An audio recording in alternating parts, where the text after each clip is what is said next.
Welcome to the Champ de Mars Arena in the 7th arrondissement of France's capital city, Paris, where it is the Paralympic Games 2024.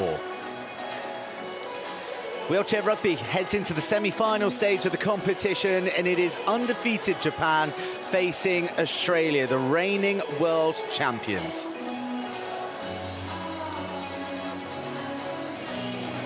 A North American flavour to the officiating today with Joseph Bongiovanni and Pierre-Alexandre Briere of USA and Canada at the refereeing helm.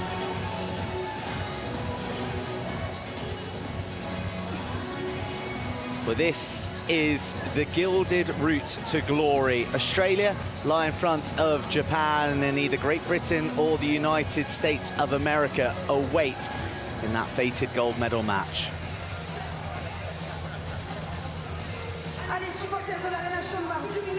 Well, the crowds for each and every session have been vibrant, they have been colourful, they have been noisy, and there are plenty here supporting Japan, who are led out by their captain, IKE Yukinobu.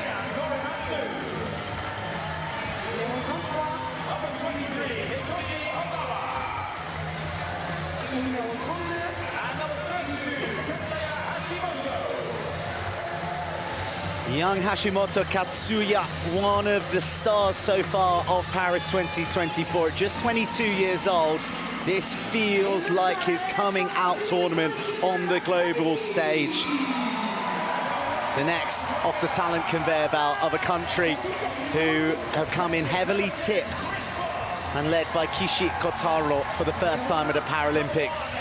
But in front of them is one of the great nations with some of the great players of all time. Chris Bond leading out Australia,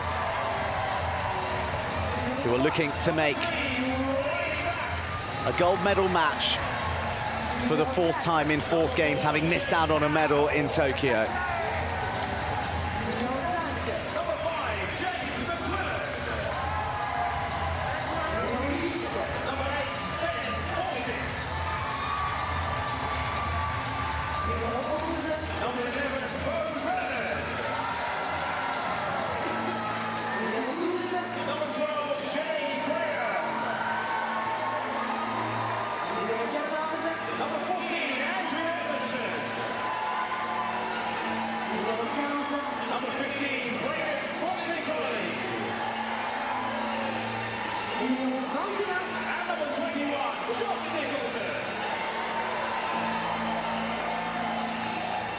Australia out and seeking a gold medal match.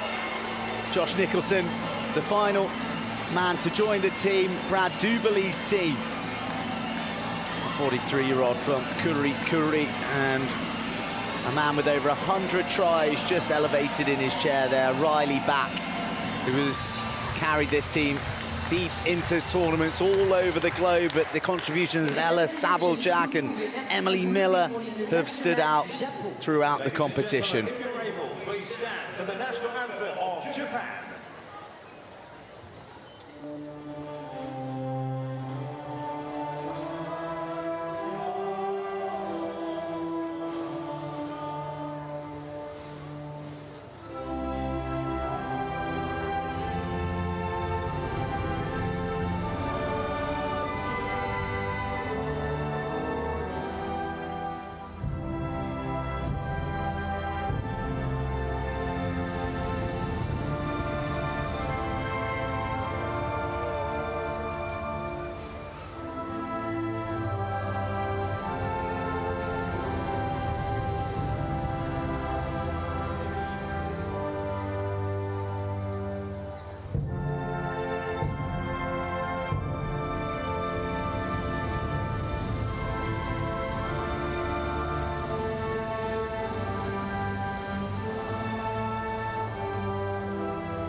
Et maintenant, si vous le pouvez, merci de rester debout pour l'hymne national de l'Australie. Please remain standing for the national anthem of Australia.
Australia and Japan are set for the semi-final of Paris 2024.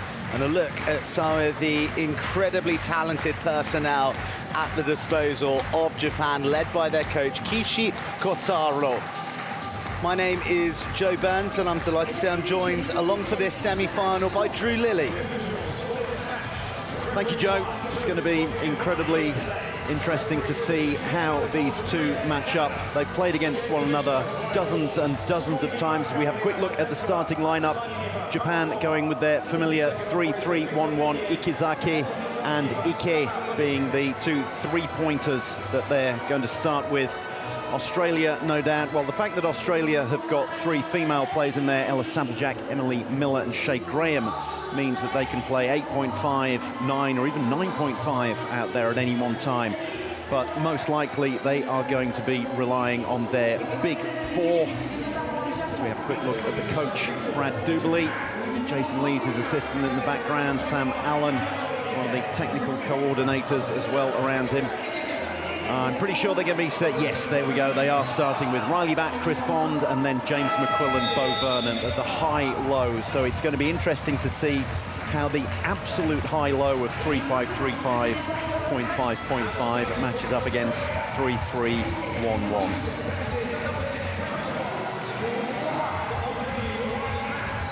Final tactics being dispatched. And the last opportunity to rouse the passions within for a must-win game for both Australia and Japan. These two met in the bronze medal match in Tokyo, and it was Japan who emerged victorious, leaving Australia disappointed and in the unfamiliar position of ending a Paralympic Games without a medal to bring home. This could be that man's last one. In fact, he said it will be. The great Ryley Batt bows out. Will it be in a gold medal match or a bronze?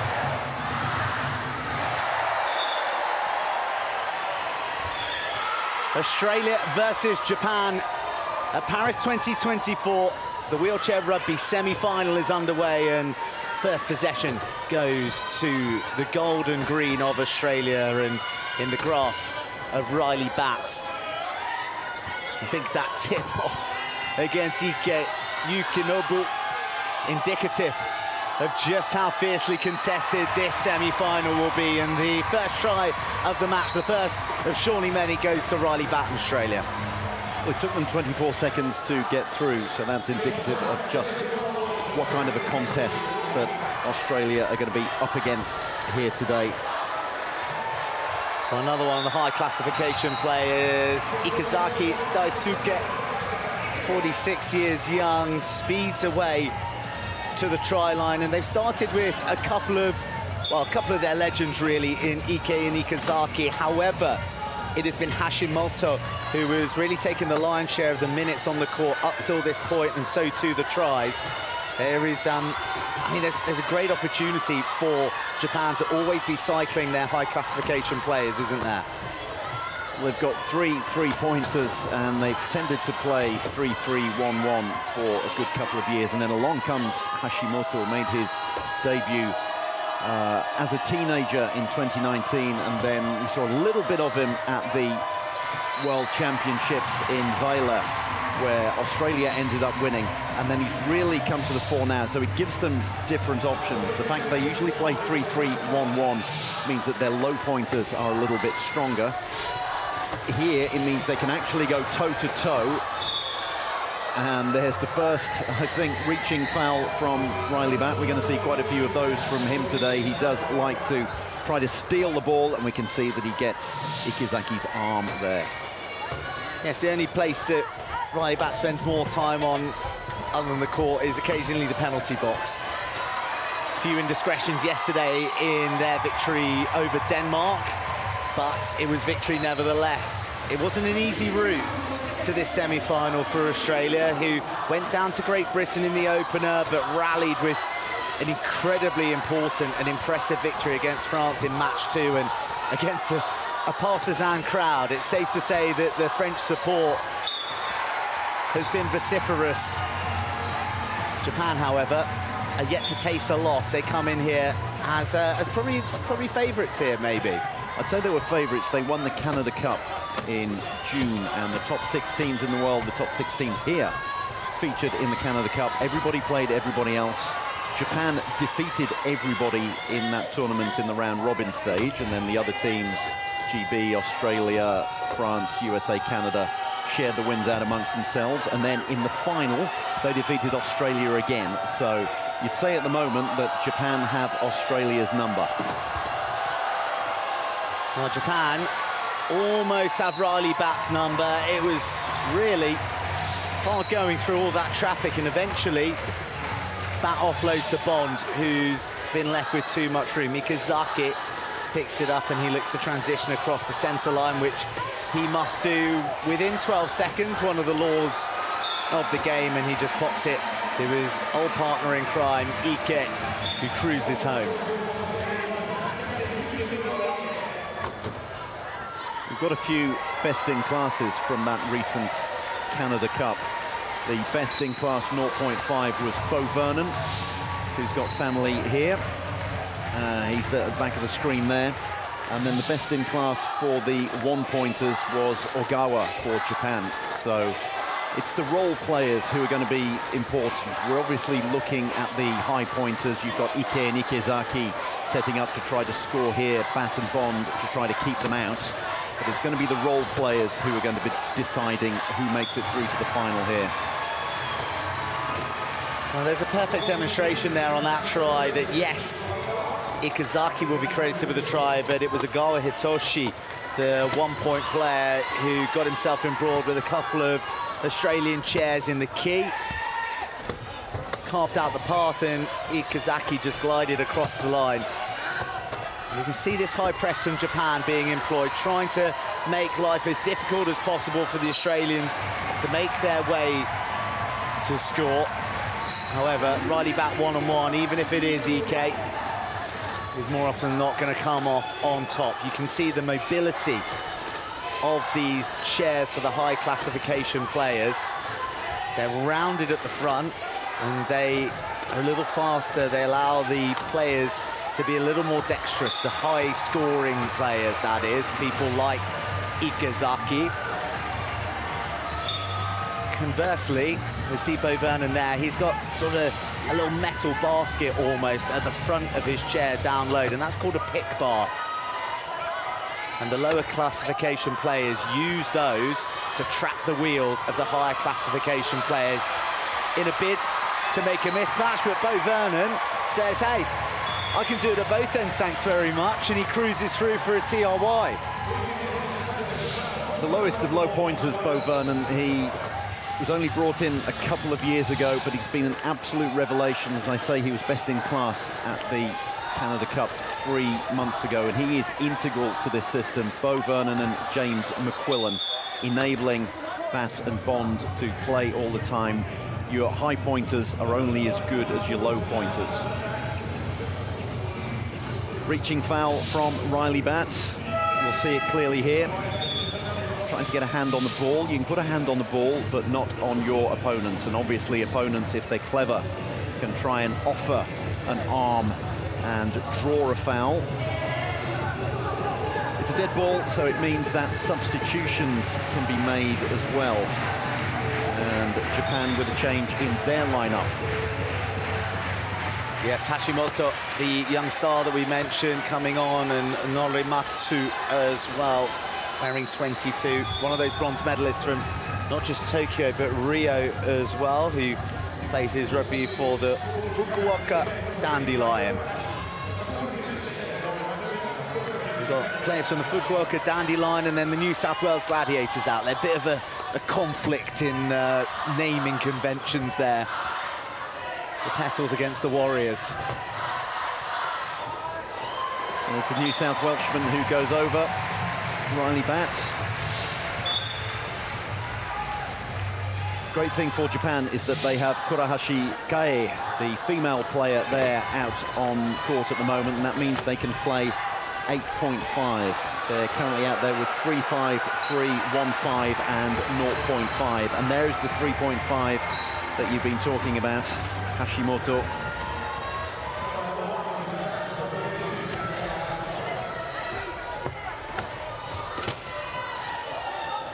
Australia have that option as well. They could play Emilie Miller as a low pointer, 0.5, and that would then enable them, alongside her, to play Jake Howe, who is a one-pointer. But Brad DUBBERLEY hasn't seemed to trust them all that much. He'd rather go with James McQUILLAN, who is down at the moment, and Beau Vernon, along with BATT and Bon. That seems to be the tried and trusted route to go down, as Blair Thompson comes out, the mechanic. His brother plays for Queensland, and that's how he got involved in the game. And just a little shot of KISHI Kotaro there, the 52-year-old who succeeded one of the legends of the game, Kevin Orr, who guided Japan to the bronze medal in Tokyo. It was a medal, but it certainly wasn't the colour that they were dreaming of. I think the squad, certainly their captain IKE, have spoken really openly about the heartache of a gold medal that they felt that they were destined to win on home soil, and it didn't come to pass. But they've returned emboldened. It took a long time to shake off that disappointment. However, they come to Paris with renewed belief, and it's justified belief as well. Undefeated on their route to the semi-finals, and a lovely blend with no too much dependence on one player or one lineup. There's great variety to the manner in which they can attack. IKE and Hashimoto put the squeeze on Bond, and there's the first turnover of the match. IKE hoovers up the crumbs, and he'll finish the job too. Incredible pressure there from Japan. They were absolutely hemmed in. You can see Ryley BATT racing for that one. It was actually lost slightly before that. The Australians being hemmed in. They're struggling with the inbounds. It's a swarming defence. The Japanese are coming up to meet them. They're not hanging back at all, which is definitely the way to play them.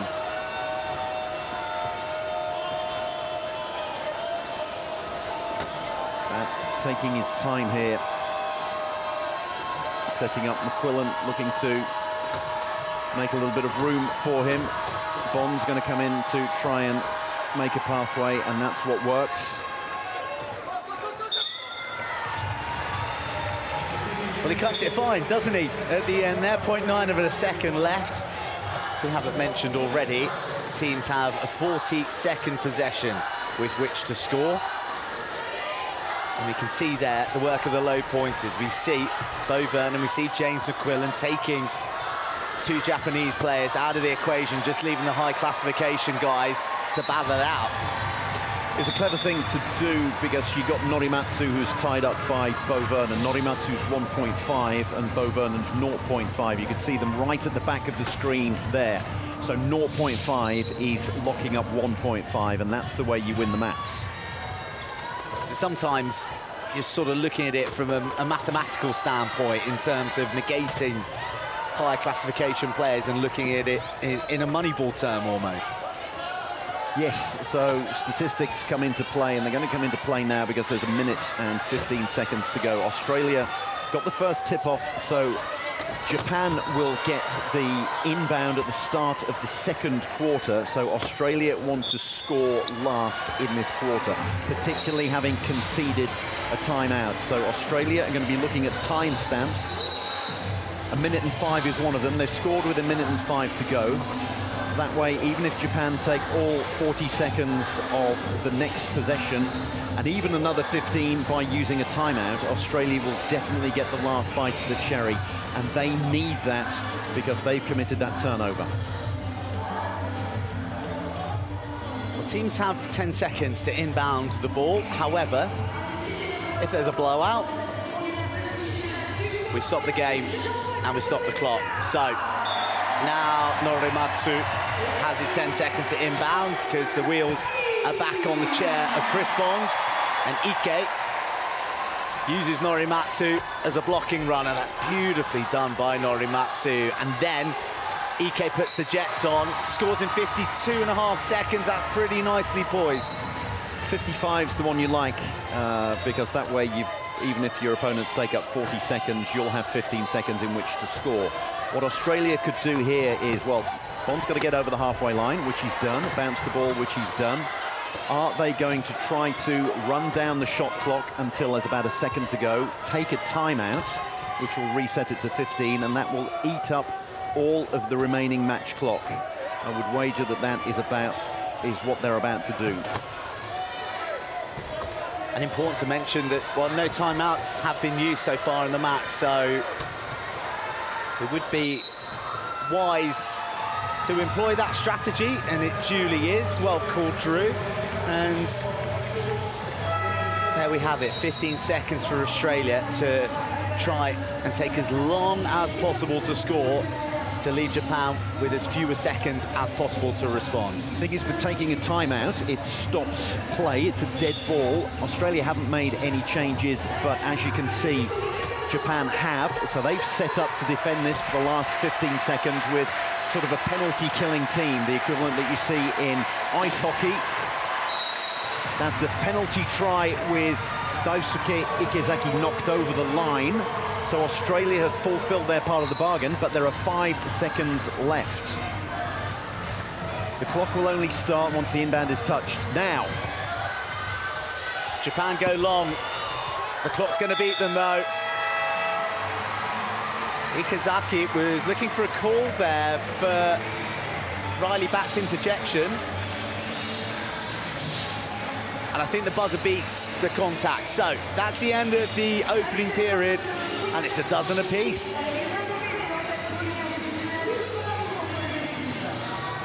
Japan 12, Australia 12. One period down in the semi-final of Paris 2024.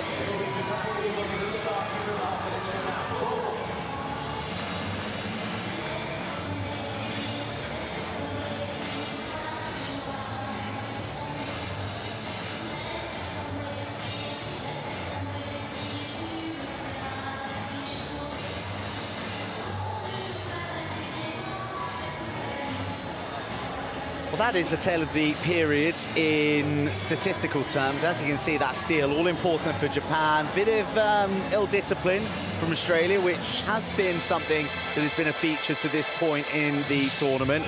But the headline is it's 12-all, not a try between them. It's a bit of exchanging of paraphernalia to help raise the decibels in favour of both teams here.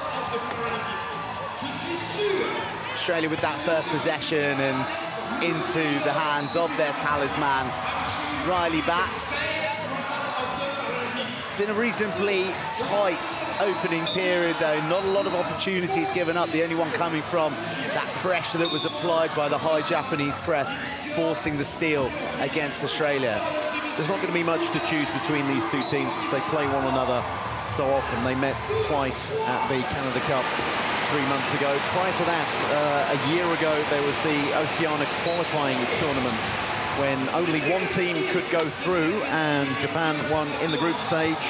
It was Japan, Australia, New Zealand, and South Korea. You always knew that Japan and Australia were going to meet in the final. Japan won in the group stage, and they won in the final. So they've got the wood over Australia at the moment. And it's it's going to be interesting to see whether Australia can turn that around. They're going to be incredibly nervous. They would have wanted to have faced Japan in the final rather than in the semis. And I think it's going to be interesting to see as well just how much Brad Duberley tries to run the high-low line, if he's going to keep Batt and Bond out there all the time, or are we going to have some substitutions? And it looks like we are. So, as soon as I say that, off goes Bond, on come Ella SABLJAK and Andrew Edmondson. And the fact that, and Beau Vernon's staying on, so the fact that Ella SABLJAK is out there, she's a 2.5, but she's female, so she is allowing them to play 8.5. Second period underway of this wheelchair rugby semi-final of Paris 2024. Not a try between Japan and Australia just yet. A dozen apiece before Ikezaki makes it a baker's dozen for the Japanese side in red. And onto the ball is Andrew Edmondson. Third Paralympic Games for Edmondson, who combines with his fellow New South Wales countryman. Riley Batt, shimmy of the shoulders. Sends IKE for a sandwich and cruises home for a try.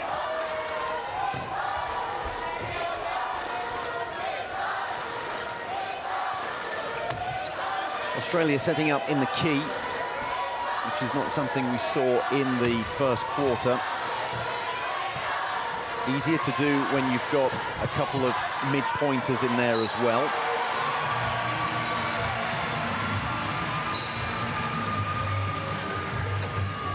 Wow, someone's living through every try, isn't he? The fans on the edge of their seats there.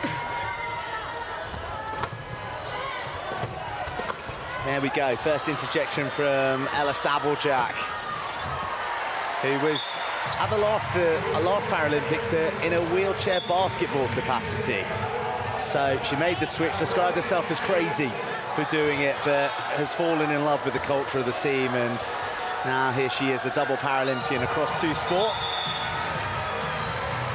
Well, you are allowed to play both sports. It's not a case of if you play one, you have to give up the other. Particularly with wheelchair sports, it's always important to play as many sports as you can, and we love borrowing and lending players between wheelchair rugby and wheelchair basketball. She brings a heck of a lot to the team. She is a very agile, coming from wheelchair basketball where she would be a low pointer. She's the top of the range of mid-pointers here. We're going to see how good she is on the inbound here. The fact that we've got, it means that Beau Vernon doesn't have to do the inbounds anymore. And then the great push that she's got, the acceleration, and also the fact that as a female player, she enables Australia to have 8.5 out on the court at the moment. More female participation than any Paralympics previously here at the wheelchair rugby in Paris. 13 across the 8 nations. And 4 of them in this semi-final.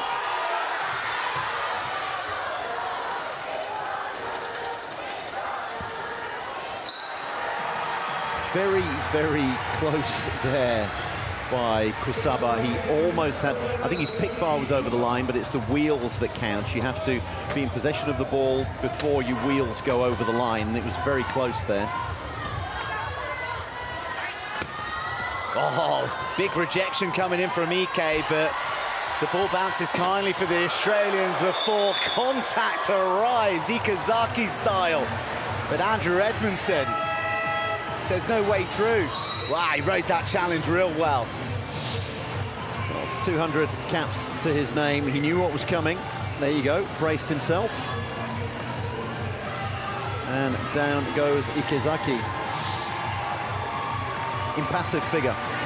That's as much emotion as you will see from Andrew Edmondson at any one time. So there was a stoppage in play, and that enables more changes. And once again, Australia have gone back to high-low. So Chris Bond comes back on, and it's not James McQUILLAN, the other low pointer, but Ben FAWCETT who's come out.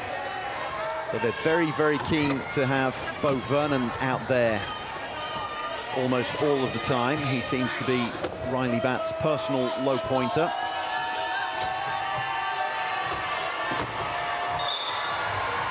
Well, Riley Batt navigates his way through the traffic. You would have heard the hiss of some air leaving a tire, and it looks like it's Riley Batt, because he's made the gesture to his shoulders.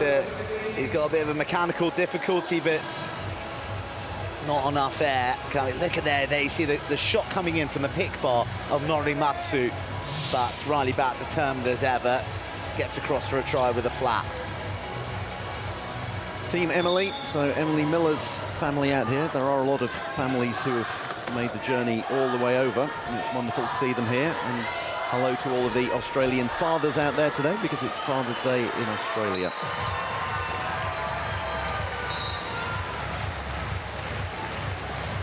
The Japanese matching the levels of support, though. There's a couple of clear pockets of die-hard fans in the crowd who've been interacting with each other fabulously. It's been a very generous feel throughout the Champ de Mars for the entirety of the wheelchair rugby program, and despite the stakes being so high in a semi-final, it continues to be the case. But we see there, that's going to be a penalty try to Australia. Contact coming in at the back axle of the chair, so that's regarded a spinning foul. Look at how everybody is tied up there, the low pointers doing their job, but Hashimoto back out there. So once again, they're going for the nearest they could get to a high-low lineup, Japan. Hashimoto's out there, and KURAHASHI Kae, the female low pointer, she's enabling them to play 3-5, 3, 1-5, and 0.5. So Norimatsu is the 1.5. It's a real advantage to have him out there.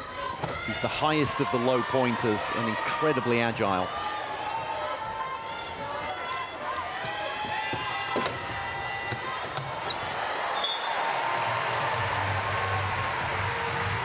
Japan, Australia going wheel to wheel, try to try at the moment. Just that one steal from Japan being the only sort of turnover avenue, the only break in the point scoring rhythm so far. Hashimoto has his work cut out to get across the center within the allotted time, and he gets clipped from behind, or has he carried back across? It's an over and back, so he was in possession of the ball and his chair was either side of the halfway line, and because it was moved slightly backwards by Riley Batt, that is an over and back. It's the equivalent of a backcourt violation in basketball. So that is a huge turnover from the Australians. Well, there you go. I'm talking about no turnovers and opportunities, and one just appears out of nothing. Well, you say out of nothing. It was dedicated work from Batt, not allowing Hashimoto to get across the halfway line on his own terms. Those two lock corners again, and up pops Ella SABLJAK. So the fact that there was a turnover meant that it was a dead ball, and Brad DUBBERLEY immediately put players into the substitution box. You have to be in the subs box if you're going to come on. So you can see, for example, James McQUILLAN and Chris Bond are waiting there to come on for the next dead ball. DUBBERLEY got his players in there as soon as it was a dead ball, and then brought out a different lineup, and an incredibly quick change. So a lot of changes from Brad DUBBERLEY. In, out, the high-low to the balance, back to the high-low, back to the balanced. It's to try to throw Japan off their rhythm. You get into the habit of knowing who you're defending, who you've got to keep an eye on, and suddenly it's a different player and a different classification, and you've got to do a different job. DUBBERLEY's doing a great job of that at the moment. Well, that was an important arrival from SABLJAK as well, because Norimatsu was making a nuisance of himself and almost, see, look there, almost had Riley Batt, but SABLJAK read it. She saw what was unfolding, and her appearance allowed Riley Batt to then get the ball away. Likes to try, doesn't he? He likes a cap as well. 350 appearances, or 352, I think it is, today. Trying to catch up with Brad DUBBERLEY, but Brad counts his appearances as a player and as a coach, so he's well over 500 and is always quick to remind the players of that as well. Hashimoto may not quite be up in those sort of echelons as far as caps are concerned, but I think give it a while. Age 22, I think there's a pretty long runway for this young man, and he is set to take off in Paralympic Games to come. Exactly, you've got players like Shimakawa Shinichi for Japan. He's 49 years old and still going strong. He's behind Ike and IKEZAKI in the pecking order, but he's still very much part of this squad. So you can have a very long career as a Paralympian. We haven't seen Shimakawa really in Paris, which is a pity for one of the greats of the game, a guy who can, well, has at times done things that I'm not sure any other player can do. His instinctive nature in which he plays the game. He's been an inspiration for a lot of the players out there. In fact, he founded the Blitz Club, which a lot of these players for Japan play for. Founded it back in 2005, so he's been at the forefront of bringing this young crop through as well for Japan. Ike ended up going out of bounds, so he's been sent to the sin bin. So it's 4-on-3, but more importantly, it is 8-on-5 in terms of the classification. It's also enabled Australia to make yet another change. So El SABLJAK has gone off. Josh Nicholson has come on. So a very similar player, but one with huge amounts of experience. Ryley BATT making sure he isn't pushed back over the halfway line, and then finds his New South Wales and Australia teammate, Andrew Edmondson. Really am impressed with the rapidity, the quickness of thought and reaction of the Australian bench in making all of these changes. They've obviously got a huge game plan, and it's what they need, because they've lost on a number of occasions to Japan in recent times, and they've got to do something to change that.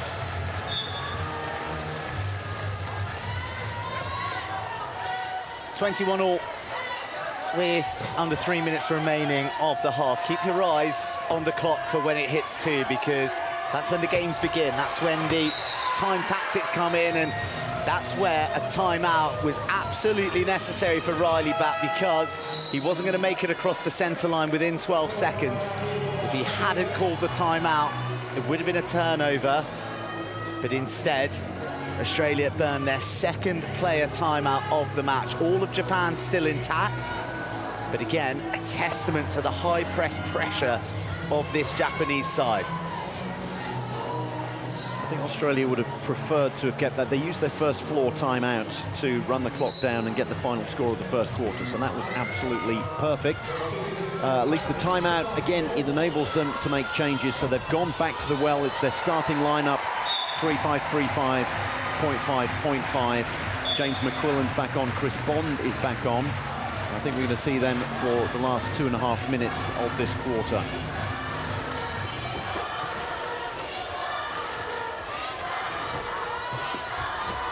Japan as well have gone back to their original starting lineup, so they've gone 3-3-1-1.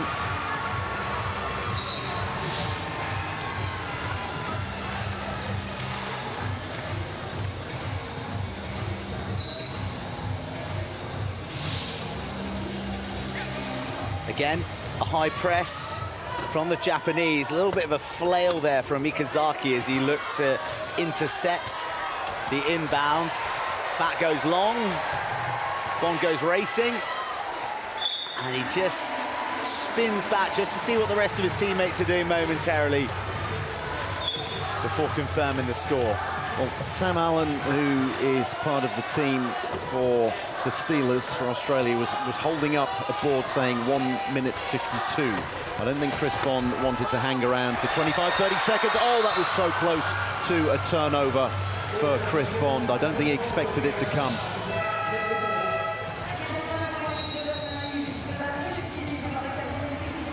His wheels were pretty much over the line as it is. He wanted to call a timeout. There's so many things going through his mind there. Ike's been in good humoured spirits throughout. a lot of this campaign, sees the lighter side of a near critical turnover. Well, I guess you can crack a smile when it's sort of fallen in your favour. You mentioned there, Drew, like the number of things that you're thinking about. You're thinking, where are my wheels? I've got to reel this ball in and I've got to call a timeout before I hit the line. And a little bit too much processing demanded of Chris Bond on that occasion, but notice serve to IKE and Australia's desire to get their hands in the cookie jar. Great power, great determination from Hashimoto, who just thrashes his way through the two chairs of Australia. In fact, the ball went out of bounds. It reset the shot clock as well as far as Japan were concerned. So it gave them the full 40 seconds in which to score and in which to manage the clock. Australia now, clock management. Sam Allen's put up a board saying 1 minute and 2 seconds. That's when they want the Australians to score. Obviously, the most important thing isn't time. It's actually the score on the scoreboard. That's what tells the tale at the end of the day, not the match clock. Wow, I'm not sure that Chris Bond was fully expecting that, but he just glanced over his shoulder at the right time and showed excellent reactions. NORIMATSU to IKE, who's got such a strength in how high he sits in his chair and also his dexterity to take the ball one-handed. He sort of pops that arm up like a periscope, despite having McQUILLAN and Vernon on him. Hashimoto, well, gets a bit of friendly fire from his captain. Vernon's come back and has done a great pick. He's got to bounce the ball every 10 seconds or pass it. Back deep they go. Hashimoto can't move at the moment because he's got Beau Vernon and Ryley BATT attending to him, but IKE busts his way through, winds down the clock a little bit more, and Australia, if they manage this correctly, should be the last to score in this half. And the good news is they've got the first possession of the second half. Easier said than done, though. Can they take 31 seconds off the clock? They're not going to want to use another timeout. They're just going to want to score. It's going to come forward to Beau Vernon, and he can't take too much time. But he bravely is taking time. He's going to have to try to, hand it over. No, he's going to roll over the line himself. So, is everybody going to get back in a blitz? They're staying forward. Hashimoto puts on the jets, looks to wriggle and slalom through. It's epic defense, but IKE arrives just in the nick of time. Or did he? Either his wheels were over the line or it was too late, but that has not counted as a try. It was waved off by referee Bongiovanni. Huge moment that.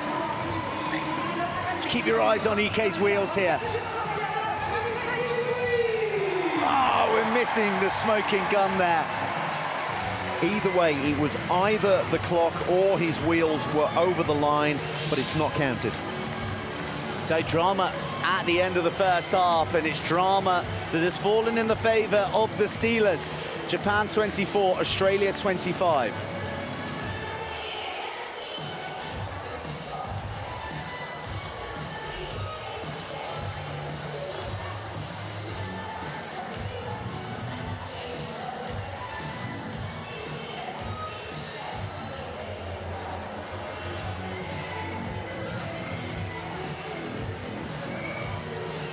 Either way, regardless of how the try was chalked off, it was great work by Ryley BATT. He positioned his chair right in front of Hashimoto, slowed him down so that Hashimoto couldn't get over the line himself, forced him into the pass, and I think it was probably time expiring, but it was great work by Ryley BATT.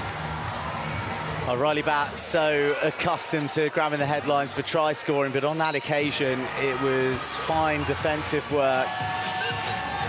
And the game has opened up in the latter stages of this second period. IKE showing his full range of passing, a little bit of a no-look going long to young Hashimoto. Feeling that Japan have yet to fully find their groove in this match. And Australia are growing in confidence. And Hashimoto, the biggest game of his career, he's locking horns regularly with that man there, Ryley BATT. The advantage that Australia have is that so many of them have played for so long on the biggest of stages. Obviously, we're now seeing Ella SABLJAK, who is making her Paralympic wheelchair rugby debut, but she's been on the biggest of stages, as you said earlier, as a basketball player. So this is the tale statistically, just that one steal, but obviously the turnover there for Australia. Penalties have mounted up for Japan, but it is Australia that lead by a solitary try at half-time.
C'est pas compliqué, on cherche le plus gros fan ici à l'Arena Champ de Mars, s'appelle Fan of the Day by Toyota et c'est pas compliqué, il suffit de regarder l'écran géant. Voilà, vous êtes dans l'écran géant et comme vous voyez, il faut tout donner pour être le meilleur fan du jour. De la première à la toute dernière seconde, on bouge, on bouge, on bouge, on bouge. Allez, l'Arena Champ de Mars, je veux vous voir bouger, donnez-moi tout ce que vous avez, c'est la première demi-finale de cette compétition de rugby fauteuil ici, rien n'est fait dans ce match. Ok. Comme ça, c'est bien.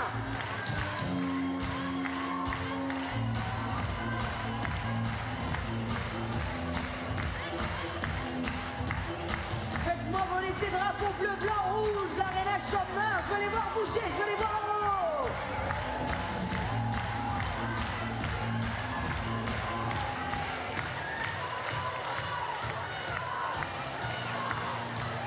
Et normalement, avec cette chance,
Japanese art of karaoke, which the whole of Paris is getting into in full flow.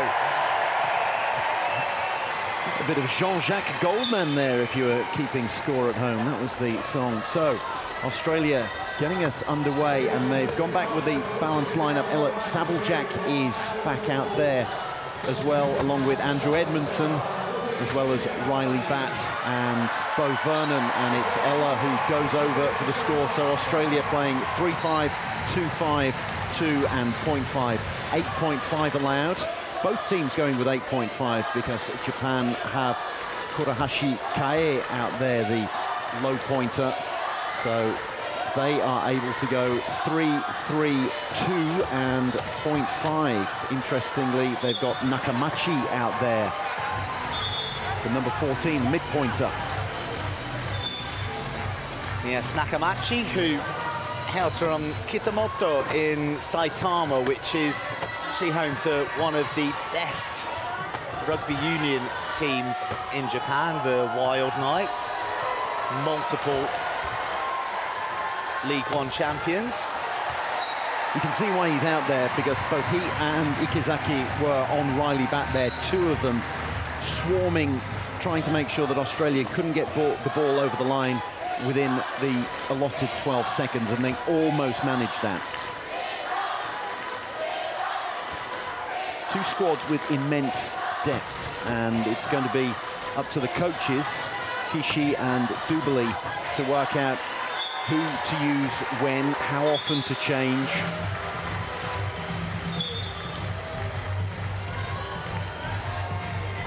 So Australia still with their one-try lead, and the importance of the possession from the start of this second half illustrated by the fact that as soon as it started, Australia scored, and they have that two-try cushion. A break, if you were to put it into tennis terms, and that is reinstated by Riley BATT, coasting across the line. Nice bit of interplay there in the middle, and IKE is on the ball now, surveying his options. That one-armed grip of his, freeing things up for IKEZAKI. And you see there KURAHASHI and IKE looking to keep Riley BATT out of the equation, up by the centre line, and they do so successfully, and IKEZAKI strikes. Back comes BATT to take the inbound. Oh, that was fortunate. SABLJAK seeing the ball ricochet off her chair and onto the wheels of Vernon. Now it's another squabble on the floor. It breaks free. A timeout's been called. And Riley BATT prays to his teammate to relax. It was a messy passage, wasn't it? So SABLJAK, it ends up bouncing off her wheel. Vernon managed to pick it up and hand it back to her. It's a stoppage in play, so it means that substitutions can be made. So Australia have gone back to their starting lineup. It was an Australian timeout that was taken. So at some point, one of the Australians had the ball in their possession and called a timeout. They've maintained possession. They can make it now a 2-point lead. However, they've used 3 of their 4 timeouts. Nice blast coming in on the chairs from both IKE at the end there and also NAKAMACHI. A 2-point classification player, not quite enough brawn to hold Riley BATT. But as he said, Drew, that 2-try cushion reinstated. IKE causes BATT and Bond to collide. But Japan looking a little bit more motivated now. They want to hunt down this lead that Australia possess, and they want to do so by putting on pressure high up the court, which has been their MO for much of this competition in Paris. Oh, squeezed out. And that's the telepathy between Bond and BATT. Just when you think they've got themselves into a spot of bother, they managed to find a branch and pull themselves out of the quicksand. Well, it was the shot clock. It was about to tick down to 28, and yes, BATT got himself free. Bond found him. Double pump from IKEZAKI. Gets bought by BATT and McQUILLAN. And IKEZAKI goes home. Someone needs to get themselves free here for Vernon to inbound to. And that is a win for the Japanese. You spoke about that pressure. Vernon was forced into a risky inbound. IKEZAKI got onto it, and then the last contact is off the back wheel of Vernon. So there's the turnover that Japan were craving. This is their opportunity to level things up. Bond was telling Vernon afterwards, put it higher, put it as high as you can. So it's a corner inbound, which is an awkward one. They've managed to get it in. They've got 40 seconds, obviously, to set up and score. They're going to try to get IKEZAKI stuck in there in the key, but he's gone out. Vernon needs to make sure he doesn't go in. Leaving the court, so it's going to be a penalty try. Or is it Bond going to the box? It's Bond going to the box. Changes being rung here by Japan. Hashimoto's on, Ogawa wearing 23, and also HASEGAWA Yuki, who was the first female to ever represent Japan in wheelchair rugby.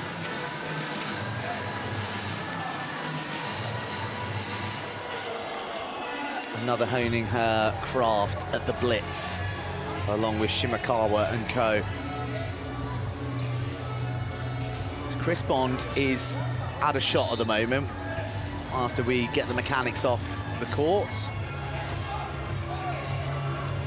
And he's just gestured because he was in the wrong penalty box. He was in the Japanese one, so now he's moved across. IKE takes the inbound from the newly installed Ogawa. And IKE now is not going to be in a rush because he's dispatched the rest of his team. There we go. We see Hasegawa go to block off Chris Bond, and it means that he's going to have to nominate himself for the inbound, which means there's going to be less high classification players to potentially receive it. Ryley Batt is probably going to be the only one, but he's so good at getting out of a tight spot, isn't he? Yes, so during the penalty, you had 3.5 points off court, and then making Bond inbound meant that you again had 3.5 points off court, so Japan did that perfectly. 31-30. Very tight affair. It's what you'd expect from two sides who know each other incredibly well. But although Japan have sort of really had the hex over Australia in recent times, you only have to look back to the World Championships in Denmark in 2022, where Japan went through the group undefeated, including victory over Australia. But it was Australia who were the ones with the gold medals round their neck come the conclusion. And it was Japan taking bronze after they went down to the United States in the semis. It's the last time these two teams met in France as well was just under a year ago. It was part of the Rugby Union World Cup. There was a tournament held, the International World Rugby Cup, International Wheelchair Rugby Cup, I should say. And in the semi-finals, Australia defeated Japan 52-48. So it swings and roundabouts. It goes one way and then the other between these two teams.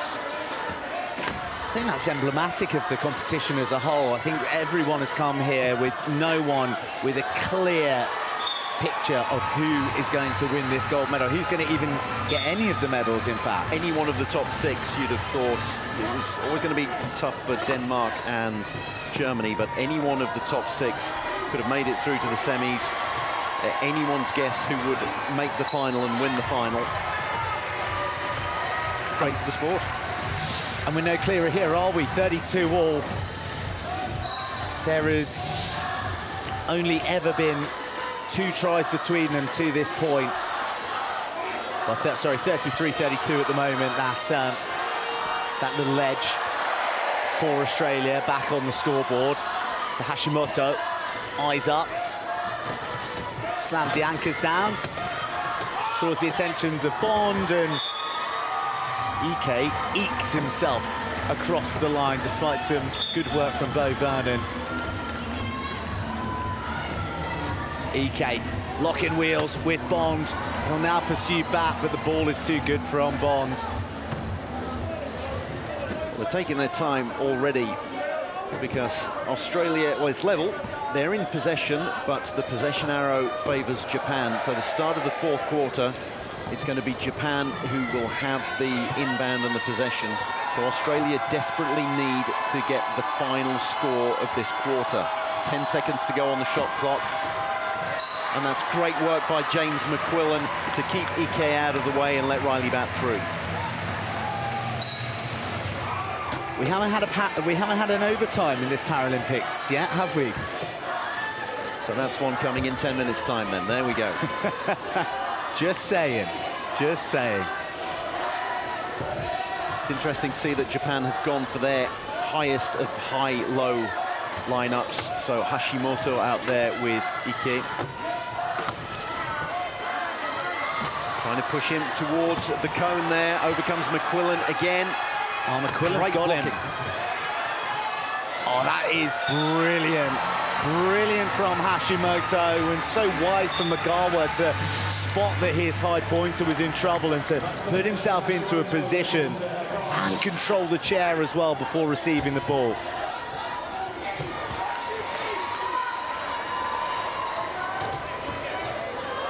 Great block this time around by Vernon. Bond taking his time. The timestamps are already coming out. Japan don't tend to do that. It's Australia who have got everything down to the last second, split second, the fine art, the various substitutions they've been making all the time. Japan seems to be more organic from them. Well, Hashimoto rides the challenge on one wheel and shows great poise to maintain his balance. That's the kind of stuff that gets the hands at the Champ de Mars gasping. Right, 1:05 was the timestamp here, so they've got a lot of time to try to take off the clock. It's 1:05 because Japan have still got 4 floor timeouts left. So if they take 40 seconds plus 15 from a timeout, then that's still 55. Australia need to leave themselves some time to get the final possession. Japan could take 2 timeouts if they wanted to. They've still got 4 left. Flipped over the top. Great stretch from Bonds, and like clockwork. Well, the Steelers love it when a plan comes together, and that was perfection from them. Japan, though, just keep going down the other end and scoring. They are starting to show boards. And they're only flashing them very briefly, just in case anyone in the Steelers team speaks Japanese. Ball being zipped around, and the Australians know what's up. They're now making moves to try and preempt what the Japanese have in mind for when they do call the timeout. Ryley back comes over to say, get a move on. Whew, that was as tight as you get, and you see the penalty box there, the penalty box, the substitution box, and the intended changes. That's HAGA Masayuki, and it is KURAHASHI Kae set to come onto the court. So this is a set play. You've got 24.5 seconds to go, 15 on the shot clock. They're bringing certain players on Japan. They know exactly what they want to do. And it wouldn't surprise me if they took a second timeout. Interesting that they've opted to do that and not to try and score quickly and leave 55 on the clock. Well, we're already down into, they could have scored very quickly, but they've got 4 timeouts. So this way, they can just take all of this time off the clock and keep it in their laps. They're not risking turnovers. Of course, they need to score here, so they've got 14 seconds in which to score. Otherwise, they've burnt 2 timeouts and not got the point. So quite a lot of pressure on this play. And Hashimoto and BATT colliding once again late in the contest. Oh, there's not a lot of options for Hashimoto, and he has to burn another timeout. Epic defense from Australia. This could be huge. 3 timeouts burned, no tries scored, and just 0.7 on the clock from the corner inbound. So I think they're gonna put IKE in there, and they're gonna have to target him high. and hope that he can squeeze his way across the line. It's a corner inbound, so it starts as soon as it's touched, and it's gone begging. So the clock doesn't restart. Australia now have 0.7 seconds. I can't even say it. 0.7 seconds. They're just going to stick it in their laps. Job done, Australia. But that was extraordinary. It was almost a case that Japan had too much time, too many timeouts, and with all that optionality, they've really fluffed their lines there. They've not only not scored, they've burnt 3 of their timeouts, and they're still trailing at the break. Heading into the 4th period, Japan 35, Australia 36. Japan mercifully for them with the opening possession of the period, though.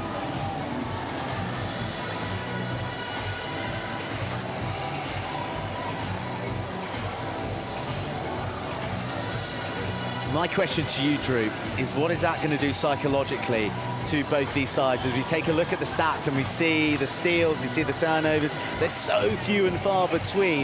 It has really been a game of minds. It's been one for the tacticians, one for the strategists, and at the moment, Australia trumping Japan just by a whisker. Coach Kishi is going to be telling his players, we're 1 behind, but we've still got a timeout and we've got possession. So if you say possession's worth 1 and a timeout's worth 1, they think that it's in their hands. Brad Dubley, on the other hand, is going to be saying, you know what we did in the last minute there? We made them burn 3 timeouts. 3 timeouts, and they got nothing to show for it. We're in the lead. We get the last score. We can win this. They're running scared. There is, as well, the added history of their semi-final in Tokyo against Great Britain when there was a period in the game where it was a bit of an implosion. Everything started going wrong. They ended up with flagrant fouls, 2 players in the penalty box, and really sort of handed the keys to the final to GB, not taking anything away from their performance. Well, I wonder, are those memories going to be playing in the backs of the minds of the Japanese, that we're back at another semi-final, we've had another sort of tactical misadventure, we mustn't let this happen again. Japan should have won that. GB shouldn't have won in 2021. They'll say that themselves. It came too early, but they weren't going to turn it down, and they peaked at just the right time. So yes, Japan may well be thinking about that. While the stadium announcer gets everyone in the crowd to freeze. I don't think Ryley BATT was listening to him there. This is a new one. We haven't seen this. They're saving their best till the semis, and maybe there's more to come in the final. It's not the only thing freezing here at the Champ de Mars. It's heart-stopping wheelchair rugby action for the semi-final of Paris 2024, and Japan are trailing Australia by a try.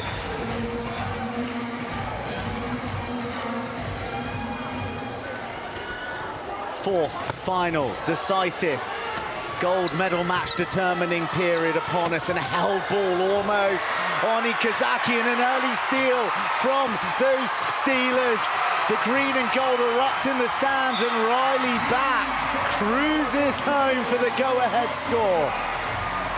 37-35, the first possession, look at that, it was almost a held ball. IKEZAKI was stuck, the line was there as well. You always say that the sideline's the equivalent of a 5th defender, and they used that so well. Bond crashed into him, and all of a sudden, the ball is in Australia's court. The stadium announcer was telling people to freeze. Japan froze at the end of the 3rd quarter and at the start of the 4th. Big inbound every time for Beau Vernon now in this final quarter. Oh, bounces off the shoulder of McQUILLAN. Is Ryley BATT running out of room? How about that for chair control? Matadoring Japanese players and staying within the confines of the court. Extraordinary from Ryley BATT, who out of shot gestures to Chris Bond to cool it and take his time. We're going to see this go off Quill's head, off his shoulder. Good grief, off his shoulder. And he keeps that in, doesn't put a caster over the line. Quill will tell you afterwards that he braced himself and knew exactly what he was doing.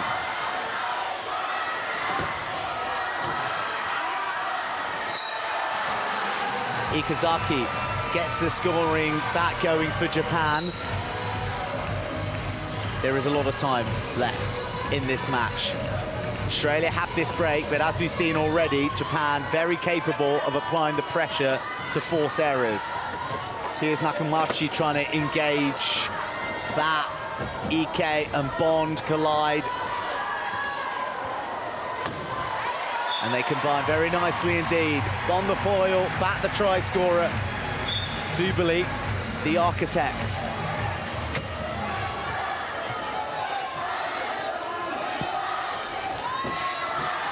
Both teams swarming on defense, trying to prevent their opposition from getting over the halfway line, making them work to do it.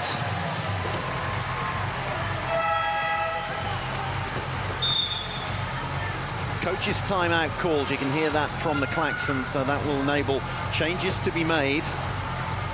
Japan definitely making changes.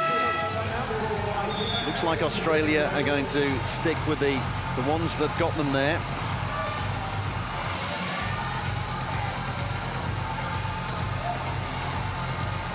Riley Batt's calling for an equipment timeout. I think he needs some restrapping done.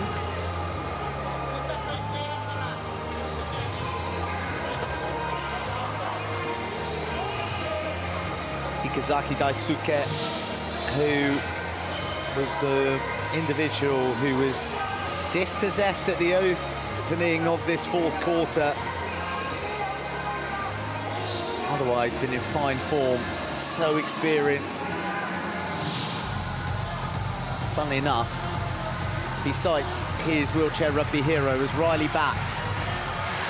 Well, he might be the one haunting him come the conclusion of this semi-final. A lot of minutes, a lot of seconds, and hopefully a lot of drama to come. Australia in control at the moment. Leading by 2 again. I don't think he was hero worshipping Riley Batt during that break there. He was calling out to the referees, saying that Riley was taking too long. Equipment changes, which is what Riley called for. It wasn't actually the equipment to his chair, but his strapping.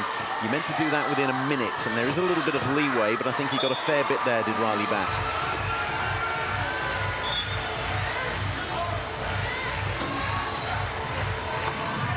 Six minutes to go. There's only 1 point in it. It's about to be 2, but only really 1 point in it, and there's still that one timeout that Japan have got in their pocket.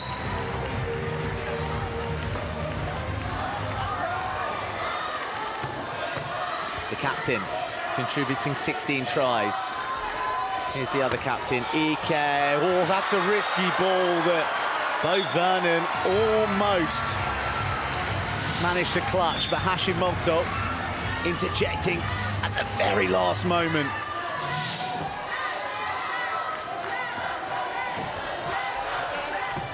Vernon, a great block there, took Norimatsu, took 1.5 out of the equation. KURAHASHI makes a nuisance of herself for Riley Batt. IKE is coming round. Hashimoto will be there, but Vernon unattended. Had to keep an eye on his wheels at the front. But cool and collected by Vernon. Make sure of the score. Perfectly done. Loads of room. And he's tying up Norimatsu again. But it was IKE this time who got free. Well, that man he's going through it, isn't he? Just like we all are. This is on a knife edge. IKE's going to be told off for not letting Vernon come back to take the inbound. A little bit of gamesmanship there, which is what you're going to see in the last 5 minutes of a semi-final at the Paralympics.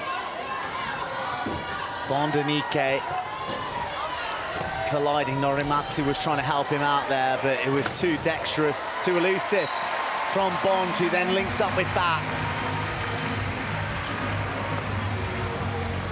Flags being waved in the crowd, but looking very nervous, the fans. I think all the fans here, even the neutrals, realise just what a match they are privy to here.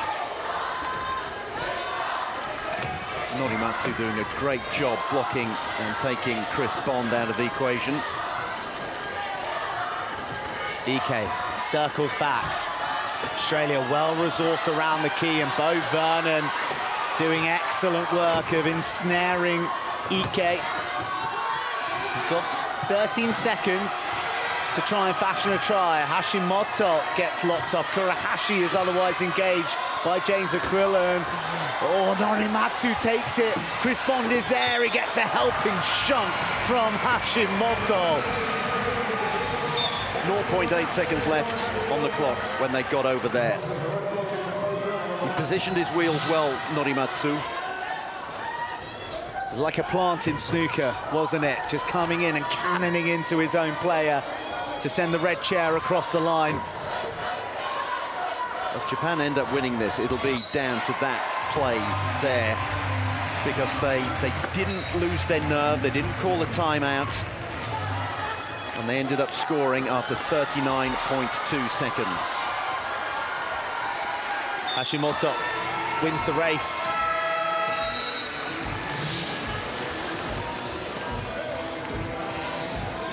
Coach's timeout called by Japan.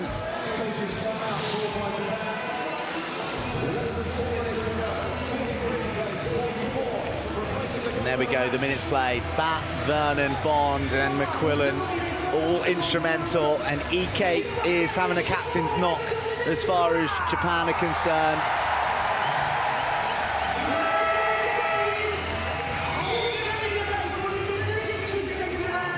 Three minutes and 46 seconds remaining of this absorbing semi-final.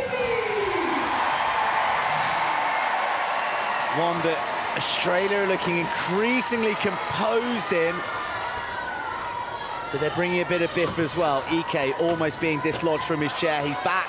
Oh, that is exceptional from IKE to keep out the Aussie captain. They're in real trouble now. He spills the ball. He goes out of court, and that's a huge moment for Japan. I was thinking any turnover now could be absolutely crucial, and Bond just putting a wheel over the line. There is the turnover. That was all about IKE. That was all about the captain who hounded. He pursued Bond. He wouldn't give up. And while they do have the turnover, they still got to convert it. Yes, it's like in tennis, it's not a break until you've held service. It's not a turnover until you've scored from it. We saw that earlier in the session. Canada giving away a couple of turnovers and then immediately getting the ball back. So not conceding from it, but it's the Japanese fans in the crowd who are up and about at the moment. They've been chasing the game for so long, and all of a sudden they've got the opportunity now. It's a corner inbound, so a little bit of an awkward one, but they've got 40 seconds in which to equalize. And after that, it's going to be down to who uses their timeouts better and who gets the final score of the game. That taken out by Ogawa on this near side. IKEZAKI is one-on-one with Bond, although there's a lot of movement and many chairs. But it's brilliantly carved into the hands of KUSABA. First major competition, a Paralympic debut, and a big try in the fourth period of the semi-final.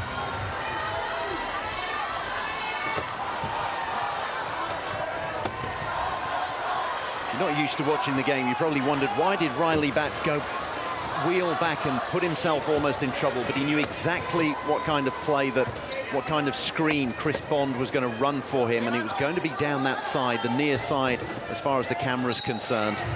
And they're already managing the clock here. The Aussie bench is already coming out with timestamps.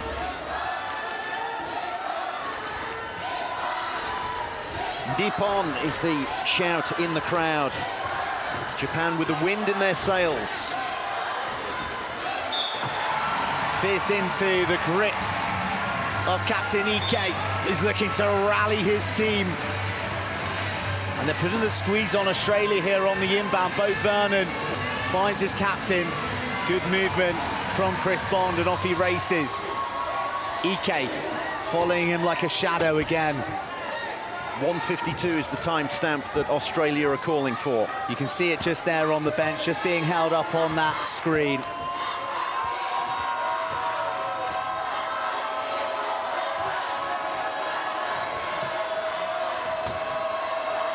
They have scored like clockwork to this point. And they're pretty bang on the money this time. Both teams with one floor timeout left. So those are the ones that the players can call, and they can reset shot clocks with that. Remember that Japan burnt 3 of theirs in a futile bid to get the last score at the end of the 3rd period. Japan simply have to put themselves into the position to be the last team scoring in this period. Oh, big hand coming up from Ike. And were Japan able to claim the possession? They weren't, no, it's gone out of bounds. So the ball was lost, knocked out from Ike, and then I think he might have got a grab onto it, but was then pushed out of bounds. No, couldn't quite get hold of it there. Ogawa, he's a one-pointer, he's the best one-pointer in the world, but he hasn't got the trunk function to lean down and grab that in that a higher point player would have, but that was so close. He would have needed to call a timeout as well, with him heading to the line. Great atmosphere, incredible spirit here, and the Japanese fans rallying behind their team.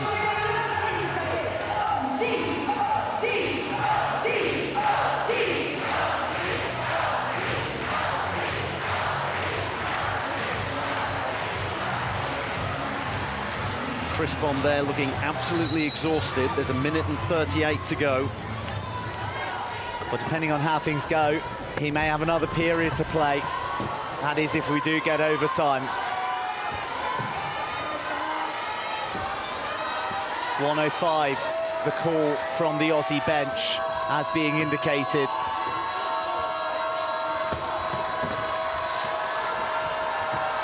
Back.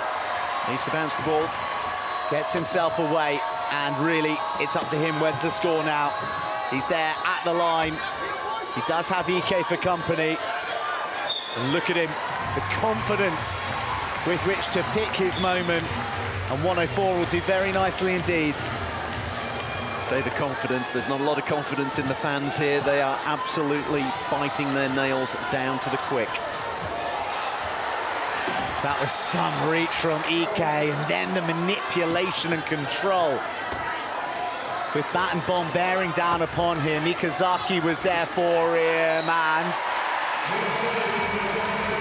that was great work by KUSABA, the youngster, the number 11 for Japan. He was taking the attention of Ryley BATT, and that meant that Ike was free at the end. 43.3 seconds to go, and Australia have a timeout. Are they going to gamble and use it? More fine work from Ogawa, but that gets free. Japan have to stop Australia here. 23 seconds ticking down. The gold medal match rests on this play. Out to Bond it goes. Extraordinary control, timeout called. And they will back their skills against the clock. So for those of you not overly familiar with wheelchair rugby, floor timeouts mean you can reset the shot clock. So the shot clock goes back to 15. There are 14.8 seconds left in the match. Australia trying to do perfect time management. The clock starts now. Big hit coming in on BATT as he takes it. He's then surrounded. The ball goes loose. Where's it going to end up? It's in the hands of Ike. Japan could go coast to coast, but he may just opt to hold on and take us. Oh, there's the timeout. There's the timeout from Japan. I thought we were going to overtime, but there is 0.4 seconds now for Japan to potentially miraculously steal this victory at the death.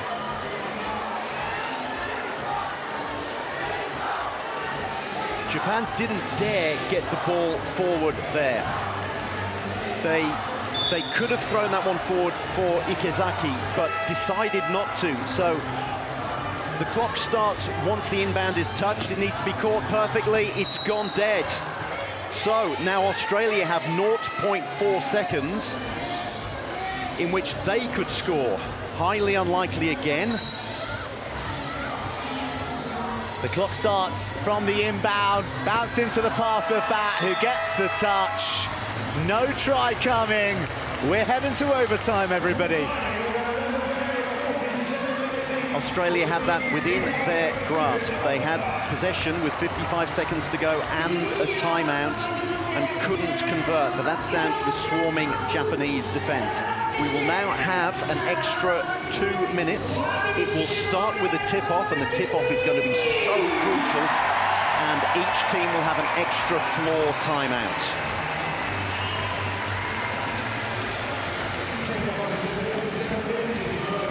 Was the steal from Ike. I wonder if that ball had been released. IKEZAKI was home and hosed. That could have been the final for Japan, but instead they're treating us to a dose of 2-minute drama. Overtime incoming with full time here, 47-all between Japan and Australia. I was looking for the ball. I presumed that it had been thrown forward to IKEZAKI and he was coasting over the line. I think he was expecting to get it, and the pass just didn't come from Ike, who must have decided that he wasn't going to risk losing the ball and there being another turnover. So much to unpick, so much to unfold from 4 extraordinary periods. And it is almost fitting that it is going to come down to overtime. Australia are very good at overtime at the Paralympic qualifying tournament in Wellington in March this year that they had to go through because they lost to Japan in the Oceania qualifying to get to this tournament. They'd already qualified for the Paralympics. They played Canada in the final, and it went to overtime, and Australia managed the clock absolutely perfectly. They won the opening tip-off and then got themselves in front, used the timeout perfectly, managed the clock perfectly. Will they be able to do it again? They couldn't do it here. That's the tale of 4 periods, the tale of a contest that sees Japan and Australia unable to be separated on the scoreboard. The fans have been treated to an epic, but there's another chapter before this tale is complete. Australia going with their familiar high-low 3-5-3-5, 0.5, 0.5. It's all down to this opening tip-off.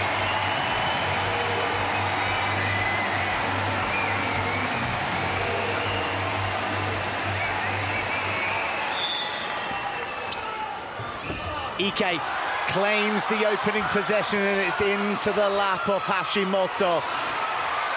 Is there anyone better in the tip-off game than the high-seated IKE Yukinobu? And like a gift, dropping into the possession of Hashimoto, who makes sure. That's huge for Japan. Getting the first score in a 2-minute overtime period is huge. Chris Bond responds. Well, we're at the Paralympics, and it's a 3-minute overtime period, so that gives a little bit more time for Australia to come back. But first possession going the way of Japan. It's a real advantage to them. Hashimoto, huge responsibility on his young shoulders, squeezes the pass away, and Ike read it and then delivers it back. There is a composed nature to the manner in which Japan have opened up this period. Beautiful ball. Perfectly timed on the bounce. Bond wheels away from Norimatsu. He goes hunting for BATT next. He's with Hashimoto. Beau Vernon comes across to neutralise 2 chairs. It's really nice work. Australia have already got timestamps, and that was one of them.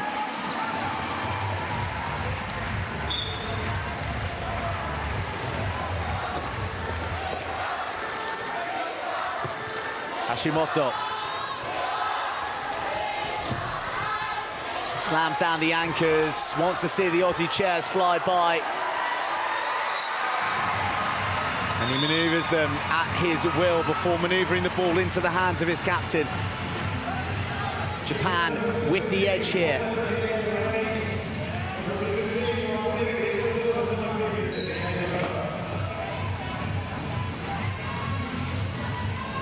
Japan, all they need to do is manage the clock. Australia need a turnover, or at the very best, all they can hope for is to take it to another overtime period. 1:05 is the timestamp. Each team with 1 floor timeout. That can give you an extra 15 seconds. Norimatsu, great blocking.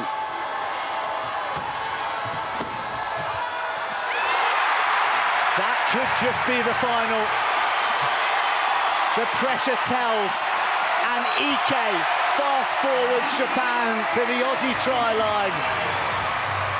He steals the advantage. And has he stolen the hope of gold from the Aussie Steelers? They need to score quickly and get an immediate turnover. That's why Japan went further back on defense. No need to swarm anymore. IKE will take as much time as he possibly can in possession. They do have a timeout, remember. That try, that steal couldn't have come at a worse time for Australia. IKE knows precisely what's going on with the clock. He's got Hashimoto with him.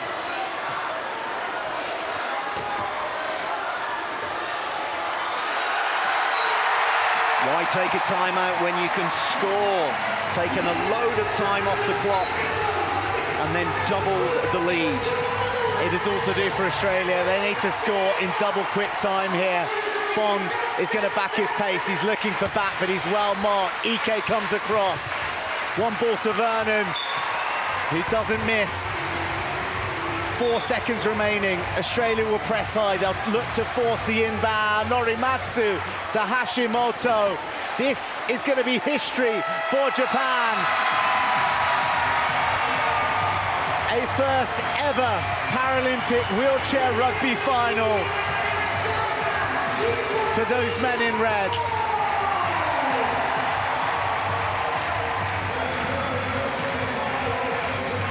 Jubilation for Japan. Tears of joy. And this, the game-winning moment.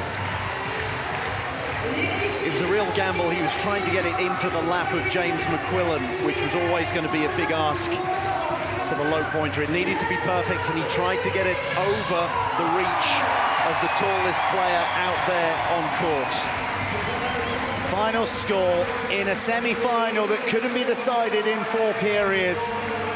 It has been an epic, and it's one that Japan have triumphed in. Australia bow out at the semi-final stage, and Japan go through to the gold medal match for the first time ever. They defeat Australia 52 points to 51.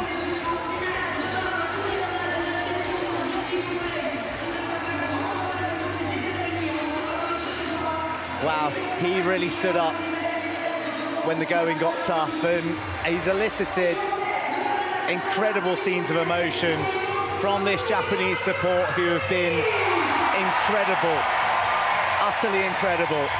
Japan were behind in the 4th quarter, and Australia, all they really needed to do was to manage the clock. They managed to get a turnover, Japan, in the 4th quarter, but they were still behind, and it was still Australia's to lose. somehow Japan never gave up. Australia made all the running. Japan believed in themselves, kept playing, stuck to their game plan, and then turned it around in the fourth quarter, dominated overtime, and are worthy winners and worthy finalists.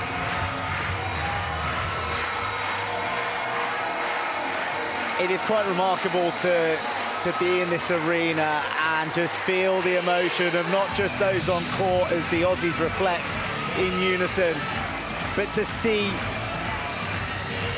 two generations of Japanese players embrace, knowing that they have done something that no wheelchair rugby side has ever done before. He almost hugged him out of his chair there, didn't he? It was wonderful to see, and the scenes in the crowd as well for people who followed them halfway across the world. And Japan, they're set to get their best medal ever at a Paralympic Games in wheelchair rugby. Maybe it will be gold.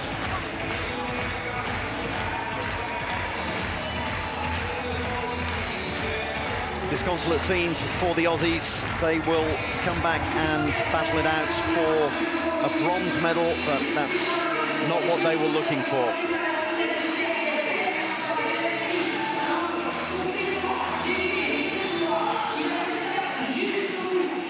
Our proud eyes upon them, despite falling short in their bids to secure a final berth. And I think a lot of the faces of the crowd tell the story of where we've been at through the game. It was an incredible roller coaster of emotions and transition of momentum that swung like a pendulum. This guy went to the well, didn't he? He did, for 32 minutes and then an extra 3. He lived and died with absolutely every play.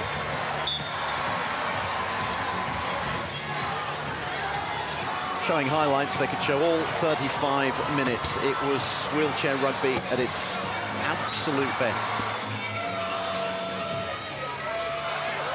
For Ryley Batt, who is playing in his final Paralympics, it won't be a trip to the gold medal match again.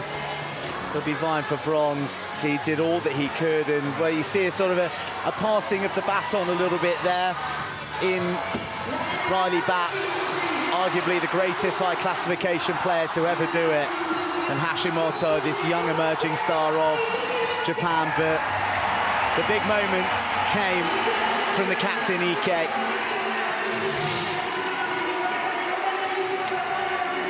Statistics can't tell the story. It cannot tell you the story of what we've just witnessed. But the headline news is it's Japan triumphant over Australia, 52 points to 51. They head to the gold medal match. Australia will battle it out for bronze.